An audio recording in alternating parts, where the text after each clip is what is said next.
एक 60 साल का बुढ़ा जब घर पहुंचा तो वह अपने बहू को आवाज लगाया, मगर उसकी बहू वह ससुर की आवाज को नहीं सुनी। फिर ससुर जंघा प्रसाद सोचा कि चल करके बहू के रूम में ही देखता हूं। फिर जब वह बहू के रूम के पास पहुंचा तो दरवाजा खुला था। फिर दरवाजे से जैसे ही वह अंदर गया तो बहू अपने बेड पर आपत्तिजनक अवस्था में सोई थी। उसके बदन से वस्त्र हटे थे। ऐसा देखकर उस बूढ़े के मन में विकार उत्पन्न हो गया और वह बहू के पास बेड पर जाकर बैठ गया और उसको जैसे ही टच किया तो वह नींद से जग गई। फिर वह 60 साल का बुढ़ा उसकी हालत ऐसा खराब कर देता है जिसे देखकर आपकी आंख फटी की फटी रह जाएगी। तो दोस्तों, आप लोगों से विनती है, अगर अभी तक आपने मेरे चैनल को सब्सक्राइब नहीं किया है तो सब्सक्राइब और वीडियो को लाइक कर दीजिएगा। तो दोस्तों, यह कहानी मध्य प्रदेश की है।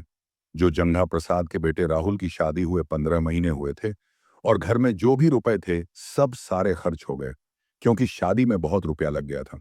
जंगा प्रसाद अपने बेटे से बोला, बेटा देखो, तुम्हारी शादी हुए 6 महीने बीत चुके हैं और अब घर में रुपए भी नहीं है। तुम्हें कहीं से रुपए कमाना होगा, चाहे तुम प्रदेश जाओ या घर पर रहकर ही कोई बिजनेस करो। तो वह कहने लगा, पिताजी गांव में तो कोई बिजनेस चलेगा नहीं, इसलिए मुझे प्रदेश जाना होगा और आप भी अकेले रहते हैं। तो मैं सोचता हूं कि पत्नी को उसके मायके ना छोड़ूं, आपके पास ही रहे, क्योंकि आपको अपने हाथ से भोजन बनाकर खाना अच्छा नहीं लगेगा। मेरी पत्नी यहीं रहेगी और आपको भोजन बनाकर खिलाएगी। ऐसा सोचकर जंघा का बेटा 2 दिन बाद प्रदेश चला गया और जंघा घर की खेती बाड़ी का काम संभालने लगा। वह कभी अपने बहू को खेत जाने को नहीं कहा, क्योंकि वह बहू को इतना मानता था कि वह उसे घर से बाहर नहीं निकलने देता था और कहता था, बहू तुम केवल मुझे खाना बनाकर खिलाओ, खेतीबाड़ी का काम मैं संभाल लूंगा। तुम्हें खेत में जाने की कोई जरूरत नहीं है। जो मुझसे नहीं हो पाएगा मैं मजदूर रखकर काम करवा लूंगा। और तुम्हारा पति तो प्रदेश है, वह पैसे तो भेजेगा ही, और जो पैसे भेजेगा उससे मजदूर रख लूंगा और खेतीबाड़ी का काम करा लूंगा। तुम्हें खेत में जाने की कोई जरूरत नहीं है। जंगा प्रसाद के बेटे को प्रदेश गए। 8 महीने बीत गए और जंगा प्रसाद की बहू अपने पति को बहुत याद करती थी, मगर करें तो क्या करें। घर में पैसे की कमी थी और परेशानी थी, इसीलिए अपने पति को प्रदेश जाने के लिए कह दी। मगर वह बाद में अपने पति से कहने लगी कि तुम घर चले आओ। फोन पर बात करने लगी, तुम्हारी बहुत याद आती है। उसका पति कहने लगा, पिताजी से पूछ लेता हूं तब घर आता हूं, कहीं वह नाराज ना हो जाए कि घर में पैसे नहीं है, खर्चे नहीं है, तुम प्रदेश से घर चले आए, कहीं पिताजी नाराज ना हो जाए। इसलिए तुम मोबाइल पिताजी को दे दो, मैं उनसे कुछ बात कर लूं। तभी उसकी पत्नी अपने ससुर जंघा प्रसाद को मोबाइल दे दी और बोली कि आपका बेटा फोन किया है, आपसे कुछ बात करना चाहते हैं। फिर जंघा प्रसाद ने मोबाइल ले लिया। तभी उसका बेटा कहने लगा, पिताजी मुझे घर की याद बहुत आती है और आपकी भी याद आती है। मन करता है कि प्रदेश से चले आऊं और कुछ पैसे भी कमाया हूं ले आऊं, क्योंकि बहुत काफी दिन हो गया आप लोगों को देखा नहीं हो। तभी वह कहने लगा, ठीक है बेटा, अभी धान की कटाई चलने वाली है, तुम धान कट जाने के बाद में आओ, कम से कम 1 महीने के बाद में आओ, तब तक कुछ रुपए कमा लोगे, क्योंकि धान की कटाई करना पड़ेगा, मजदूर रखना पड़ेगा और धान दबाना भी पड़ेगा, उसमें रुपए खर्च होंगे। अगर तुम वहां रहोगे तो कुछ रुपए कमा लोगे और धान की कटाई खत्म हो जाएगी, और सारा धान जब घर में आ जाए तब मैं तुम्हें फोन करूंगा और बताऊंगा तुम चले आना, क्योंकि यहां आने से क्या फायदा, जब पैसे नहीं होंगे तो कैसे काम होगा।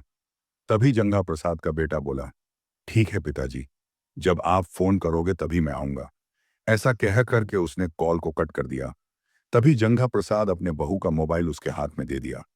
फिर थोड़ी देर बाद जंगा प्रसाद का बेटा राहुल अपने पत्नी के पास फोन किया और उससे बोला, पिताजी कहे हैं कि अभी धान की कटाई चलने वाली है, धान कट जाने दो और सारा अनाज घर में आ जाए, फिर मैं आता हूं, क्योंकि यहां रहूंगा तो कुछ रुपए कमा लूंगा।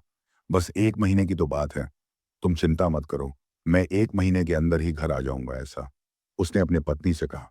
तभी उसकी पत्नी बोली, ठीक है, 1 महीना किसी तरह आपकी याद में और रहूंगी और समय बिताऊंगी, और 1 महीने बाद आप आ जाओगे तो थोड़ा दिल को सुकून मिल जाएगा। ऐसा बोलकर वह कॉल को कट कर दी और उसके बाद में जंगा प्रसाद सोचा कि चल करके खेत में घूमता हूं, कहीं देखूं धान काटने के लायक तो नहीं हो गया। ऐसा सोचकर वह अपने खेत में चला गया तो देखा उसका धान काटने के लायक हो गया था। फिर वह गांव में वापस आया और 2 मजदूर को बताया कि मेरा धान काटने के लायक हो गया है, चलो हम और तुम दोनों साथ रहेंगे और धान काटेंगे। तभी दोनों मजदूर बोले, नहीं, कल से हम लोग कटाई करेंगे, आज मेरे पास समय नहीं है, आज मुझे कहीं जाना है और शाम तक वापस लौट आऊंगा, तो कल सुबह 9 बजे से आपके खेत में चलेंगे और धान काटेंगे। ऐसा मजदूर जब बोले तो जंघा प्रसाद वापस अपने घर चला आया और आराम किया। धीरे धीरे समय बीतता गया और जब शाम से रात हुआ और रात से जब सुबह हुआ, तो जंघा प्रसाद सुबह 8 बजे मजदूरों के घर पहुंच गया और उन्हें बताया कि भैया जल्दी से तैयार हो जाओ और सुबह 9 बजे तक खेत में पहुंच जाना है। मजदूरों से इस तरह बात करके जंगा प्रसाद अपने घर आया, चाय पानी पिया और फिर तैयार होकर अपने खेत में पहुंच गया। जब वह खेत में पहुंचा, उसके थोड़ी ही देर बाद दोनों मजदूर भी खेत में पहुंच गए। फिर तीनों लोग धान काटने के लिए तैयार हो गए और धान काटने लगे। धान काटते काटते जब दोपहर के 1 बज गए, तो जंगा प्रसाद से दोनों मजदूर कहने लगे, लगे चाचा जी मुझे बहुत भूख और प्यास लगी है। अब मैं घर जा रहा हूं, खाऊंगा और आराम करूंगा। फिर 2 बजे से आपके खेत में आऊंगा। जंगा प्रसाद कहने लगा, ठीक है, जाओ। फिर दोनों मजदूर अपने घर चले गए। फिर जंगा प्रसाद सोचा कि मैं भी चलूं, आराम कर लूं और खाना भी नहीं खाया हूं, खाना भी खा लूं। फिर 2 बजे मैं भी आ जाऊंगा। यही सोचकर जंगा प्रसाद अपने घर के लिए रवाना हो गया।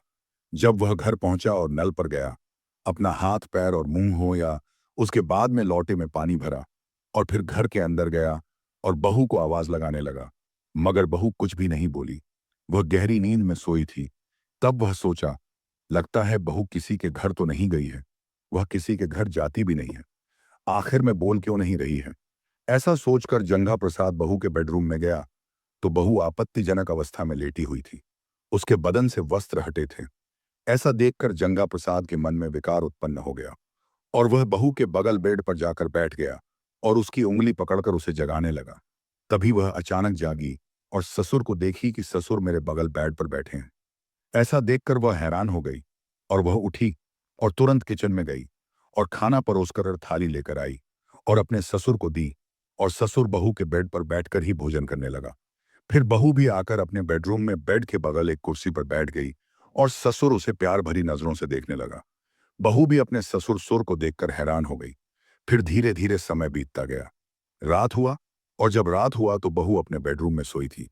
ससुर रात के 12 बजे अपने बहू के बेडरूम में गया और वह भी बहू के बगल बेड पर लेट गया। जैसे ही ससुर बेड पर लेटा, तभी बहू जाग गई और अपने ससुर को अपने पास लेटते देख हैरान हो गई। तभी ससुर कहने लगा, बहू मुझे तुमसे प्यार हो गया है। बहू जब ससुर से इस तरह की बात सुनी तो वह मुस्कुराई। फिर वह अपने ससुर के गले लग गई और दोनों एक दूसरे को प्यार करने लगे। मगर प्यार का परवान इस कदर हुआ कि दोनों के बीच अवैध संबंधों का सिलसिला भी शुरू हो गया। अब जंगा प्रसाद की बहू ससुर जंगा प्रसाद की दीवानी हो गई और जंगा प्रसाद भी बहू का दीवाना हो गया। दोनों हर रात पति पत्नी की तरह रहने लगे।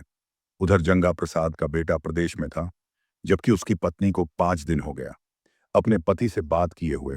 हालांकि उसके पास फोन नहीं करने के कारण वह हैरान हो गया और सोचने लगा कि दिन में 4-5 बार फोन करती थी। आखिर क्या बात है जो 5 दिन हो गया वह फोन नहीं की। ऐसा सोचकर उसने अपनी पत्नी के पास फोन किया, तो वह बिना मन से ही अपने पति से बात करने लगी। वह पूछने लगा, क्या बात है, तबीयत तो नहीं खराब है, तुम अच्छी तरह से बोलती क्यों नहीं हो। तभी वह बोली, अच्छी तरह से तो बोल रही हूं, आपको ऐसा क्यों लग रहा है। वह बोला, नहीं, जैसे तुम पहले बात करती थी उस तरफ बात नहीं करती हो। वह कहने लगी, आज मेरा मन नहीं है बात करने का, रखो मैं कल बात करूंगी। ऐसा कहकर के वह कॉल को कट कर दी। तभी उसके पति को शंका हो गया कि लगता है पत्नी किसी और से प्यार करने लगी है। अब मुझे यहां रहना ठीक नहीं है, अब मैं अपने घर चलता हूं। और यही सोचकर वह तुरंत घर के लिए रवाना हो गया और 2 दिन बाद वे अपने घर पहुंच गया। और जब वह घर पहुंचा तो उसकी पत्नी उससे बहुत प्रेम से मिली।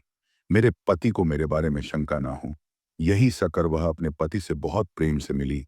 और जब धीरे धीरे समय बीतता गया, रात हुआ तो अपने पति के पास लेटी हुई थी, मगर उसे अपने ससुर की याद सता रही थी। जब उसका पति सो गया, तब वह अपने ससुर के पास गई और जैसे ही वह अपने ससुर के पास पहुंची, तभी उसका पति जाग गया और पत्नी को बिस्तर पर ना पाकर उसे ढूंढने लगा। और जब वह ढूंढते ढूंढते अपने पिता के पास पहुंचा तो देखा कि उसके पिताजी और उसकी पत्नी दोनों एक दूसरे के साथ बंद बना रहा है। ऐसा देखकर वह क्रोध से आग बबूला हो गया और अपने पत्नी को तुरंत बाइक पर बिठाया और ले जाकर के उसके मायके छोड़ आया और कहने लगा, अब अपने बेटी को अपने पास ही रखो, मुझे इसकी कोई जरूरत नहीं है। और फिर वहीं से वह प्रदेश चला गया। तो दोस्तों, आजकल समाज में इस तरह के अपराध बढ़ते जा रहे हैं। आपराधिक मानसिकता को समझे, आपराधिक मानसिकता वाले व्यक्तियों से दूर रहे, सावधान रहे, सतर्क रहे और अपने परिवार को सुरक्षित रखें। आप स्वयं भी सुरक्षित रहे दोस्तों। यह घटना बताने का मकसद किसी की भावनाओं को ठेस पहुंचाना नहीं है। मैं यह सिर्फ इसलिए बता रहा हूं ताकि आप जागरूक और सतर्क रहें। हमारा देश और समाज ऐसी घटनाओं से बच सके, तब तक के लिए अपना ध्यान रखें। जय हिंद, जय भारत।